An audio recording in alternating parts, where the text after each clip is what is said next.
สภาพอย่างแบบที่ละ17 ลำแล้วเป็นโครง4 เกียร์เนาะ4 เกียร์4 เลยรับมาซื้อ60,000ซอกมันตะกี้ขนาดมันก็ซื้อขายแล้วขนาดคันว่านั้นเขาซื้อแล้วก็ถ้าเขาซื้อขนาดคันไหนก็ไปไถนาอยู่บัดนั่นน่ะ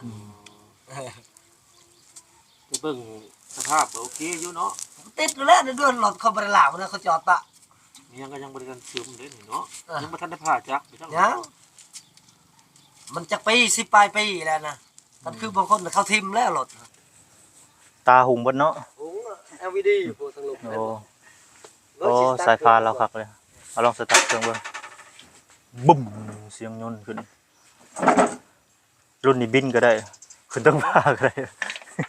ลิ้นบินสู้แล้วมันโอ้มีไฟ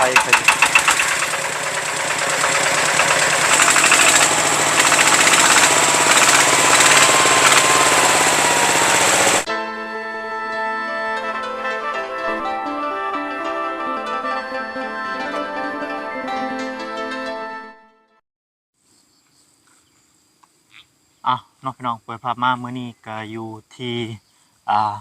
หมู่บ้านจุดซุ้มน้องพี่น้องเนาะคือมื่อนี้กับทางทีมงานก็มีภารกิจเส้นเก่าเส้นเดิมน้องพี่น้องเนาะก็คือภารกิจเมื่อวานนี่แหละเรื่องรถไถนาวาทันซาไปหน่อยเนาะสบายดีเด้อพ่อแม่พี่น้อง FC กันเบิดสุขุสุคนน้องพี่น้องบ่ว่าสิอยู่ใกล้หรืออยู่ไกลบ่ว่าสิเป็นพี่น้องฝั่งลาวฝั่งไทยบ่ว่าสิเป็นพี่น้องทางต่างประเทศก็ยินดีต้อนรับเข้าสู่ช่องบ่ว่าสิ่งหลายคือเก่าคือเดิมน้องพี่น้องเนาะและพี่น้องก็คือมื้อนี้ทางทีมงานน้องพี่น้องก็มีข่าวหนึ่งน้องพี่น้องก็คือมีรถไถน้องพี่น้องคันหนึ่งก็อยู่ในจุดซุ้มหมู่บ้านนี่แหละน้องพี่น้องบอนไอแก้วอยู่นี่แหละก็เขามาในเมืองตอนนี้เนาะเขามาในจุดซุ้มนี่แหละ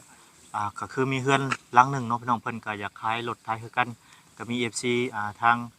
คอมเมนต์ส่งมาหน่อยเนาะก็ว่าจะเย็นก่อนเนาะเพื่ออันไปเบิ่งรายคันก่อนเนาะก็เลยมีโอกาสมื้อนี้ก็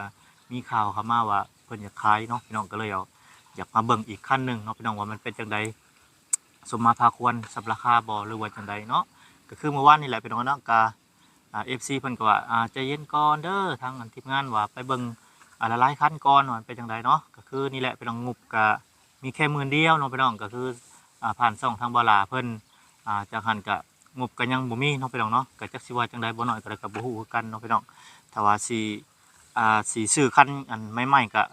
งบบ่หลายพี่น้องเนาะงบบ่มีแล้วบัดนี้กลับกันก็คืองบ10,000เนาะก็ซื้อมาก็ต้องได้แปลงอีกพี่น้องเนาะก็บ่น้อยก็บ่ได้เข้าพุ่นออกพี่ดอกพี่น้องบ่น้อยก็เป็นกลางเนาะก็เว้าตามความจริงนั่นแหละพี่น้องเนาะก็สมมุติว่าเงิน10,000เนาะพี่น้องไปซื้อก็อันนั้นก็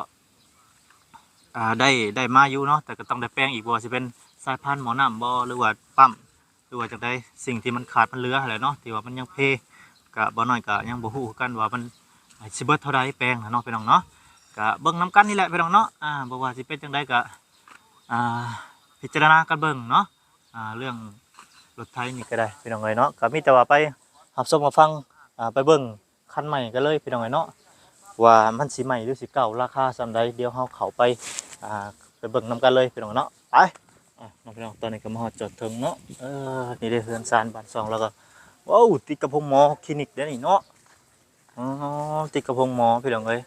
นี่เด้เป็นยังไงเนาะเป็นจังไดก็มาเบิ่งนำกันถือหรือแพงก็เอาสีแดงไปก่อนเพิ่นว่าเอ้ยรถไถสีแดงบ่หรือว่าจังไดถือหรือแพงก็สีแดงไปก่อนเพิ่นว่าโอ้เฮือนจะมันใหญ่แท้จอดไว้อยู่นี่ตลอดเลยเนาะอันนี้บ่สบายดีโดยสบายดีแก้วเด้อสบายดีบ่พรพร้อมเนาะสบายดีอันนี้บ่โอ้รุ่นยี่ห้อยังอันนี้อันนั้นสยามดาวิดนั่นโอ้สยามดาวินฉันเบิ่งพี่น้องเอ้ยเป็นยังไงติดได้บ่ได้ติดได้จอดเจ้าของไปใส่พี่คอยยังเจ้าของเจ้าบ่เจ้าของคันนั้นเก่าไว้ว่ะมี2คันพุ่นมักคันนึง30 ล้านโอ้มีคันนี้จังล้านตัวนี้17 ล้านโอ้งวด15 ล้านได้แน่รถว่า15 ล้านติดมือเรียบร้อยก็ติดก็ตึ้มแล้วนะโดนยางมันหัว15 ล้านเอาเลย มีแต่สุดแลนได้บ่มีสุดลงต้มได้ หมูสุดไทย นี่สุดท้ายก็สีล้านสุโขทัย สยาม ไทยขาดติดเลย ชิ้นเล็ก ก็สน้อยเนาะสภาพเป็นแบบนี้แหละ17ลำแล้ววะเป็นโครงสีเกียร์เนาะ สีเกียร์สีเหล็ก อ๋อรับ มาซื้อ60,000ซอกกันตะกี้นะ อืม ต้องมานอกตะบิดนะแล้วเขาบ่ได้เราไทยขนาดนั้นเขาไปไทยหน้าเลย กินเขาบ่ได้กันหนึ่งบ่ ซื้อขนาดมันก็ซื้อขายแล้วขนาดคันว่าอันนั้นเขาซื้อแล้วก็ถ้าเขาซื้อขนาดคันไหนก็ไปไทยหน้าอีกบ้านไม่ได้นะ ไปเบิ่งสภาพโอเคอยู่เนาะ ติดอยู่แล้วในเดือนรถเขาบริลามันเขาจอดปะ ยังก็ยังบริการเสริมเด้เนาะยังบ่ทันได้ผ่าจัก ยังมันจะปี10 ปลายปีแล้วนะมันคือบางคนเขาทิมแล้วรถ ก็เห็นในคลิปผมบ่ เนาะอันรถอันนี้ฮะ อ๋อ รถไทยนี่นะมัน10 ปลายปีแล้วหักรถพอเพื่อชีได้คันหนึ่งก็ไม่เป็นง่ายเขาหาเงินแต่พอให้เขาต้องรักษามัน คันน่ะเป็นจักยังสั่ง จากอันนั้นก็เด่นอันนี้ก็เด่นโบ้นะตัวหนึ่ง30 ล้านคันหนึ่งอยู่หันนอกเคยจอดปะตัวนั้นครบสุดเลย30คงโอ๊ก อืม ตัวนั้น25 ล้านให้เลยครบสุดเลยตัวน้ำหมอกมีแต่ขับเมื่อเลยแล้วนะขนาดคันหนึ่งขับได้หรือว่าเตอันนั้น ก็มีบ่ทางก็มีเรียบร้อยเนาะตัวนี้ หมอกลาบข้างในรับ2-3 ล้านก็ได้เป็ดหมอกก็ได้มันไม่ได้แทง นานๆเนาะ เราจะชุดแล้หน่อยเราจะชุดแล้หมอกลาบคนบ่ให้เขาให้หมอกตัวนึงครับ มอกเป็นประเทศบ่ต้องทำลายนี่จะมันยังไง ไม่เข่งมาได้หรอได้ มันแข็งได้มันแข็ง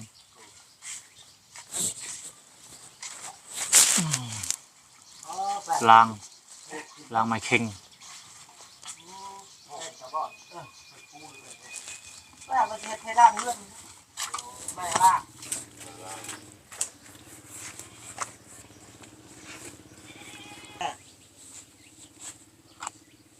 บททำเมียกันจะเมียว่าเรียกกับบททำนะบททำว่า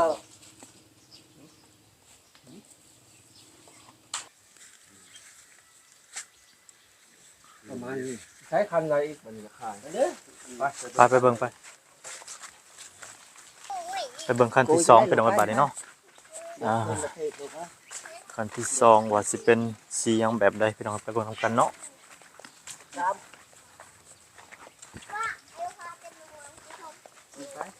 โอ้น้ำบาดาลเก่ายังมีน้ำบ่ออกบ่ เดินเก่าแล้วป่ะเดินแต่ก่อนนั่นแหละจะเป็นเก่าตายช่วงก็จะได้เงื่อนมันมีจิขักนะมัน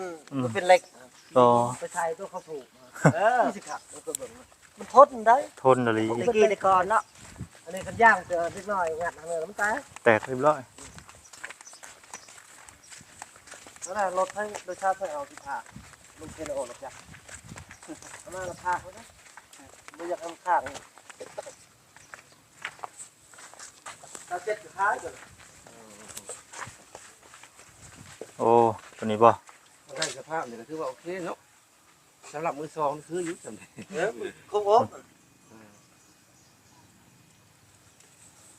ตาหุงเบิดเนาะ หุง LVD อยู่พวกทางลม โอ้สายพานเราคักเลยเอาลองสตาร์ทเครื่องเบิ่ง มานั้นยานแล้วนั่นลงไปก่อนพบมา บึ้มเสียงยนต์ขึ้นรุ่นนี้บินก็ได้ขึ้นตั้งผ้าก็ได้ ลิงบิน สู้แล้วเบิ้งแล้วมัน โอ้มีไฟ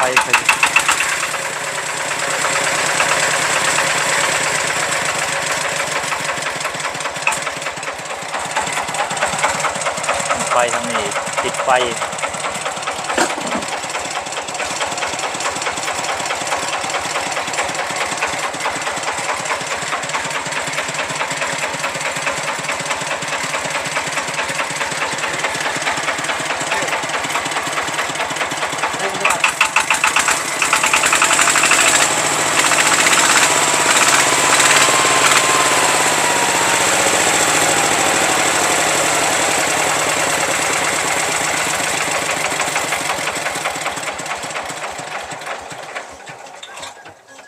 พักอยู่ไอ้แค่คันนี่เนาะก็คือว่าสมสภาพมือสองคันคันจะไปเบิ่งวานนี่ติ มันนั่นสภาพมือ4มือ5แล้วเนาะ บ่เป็นมือสองเลยก่อนก็นั่นทางน้ำมันเฮานี่มัน ไปเด้อใส่ได้ มันนี่เคยผ่าน บ้านคือออกหน้า นี่ แกรักแก เบิ่งนี่อ้ายตัวนี้เฮาก็เปลี่ยนมาอีก ปั๊มมัน ตามมัน บ้านมันต้องนั่นนะ มันสิผ่านเนาะคือผ่านลงตรงนี้ ใส่ได้ยาวๆอยู่ โอ้ย่างของแท้ได้เนี่ย ยางนั่นก็โลดหมดเลย นี่พ่อเฮือนเนาะสมุดเบิดเฮือนโย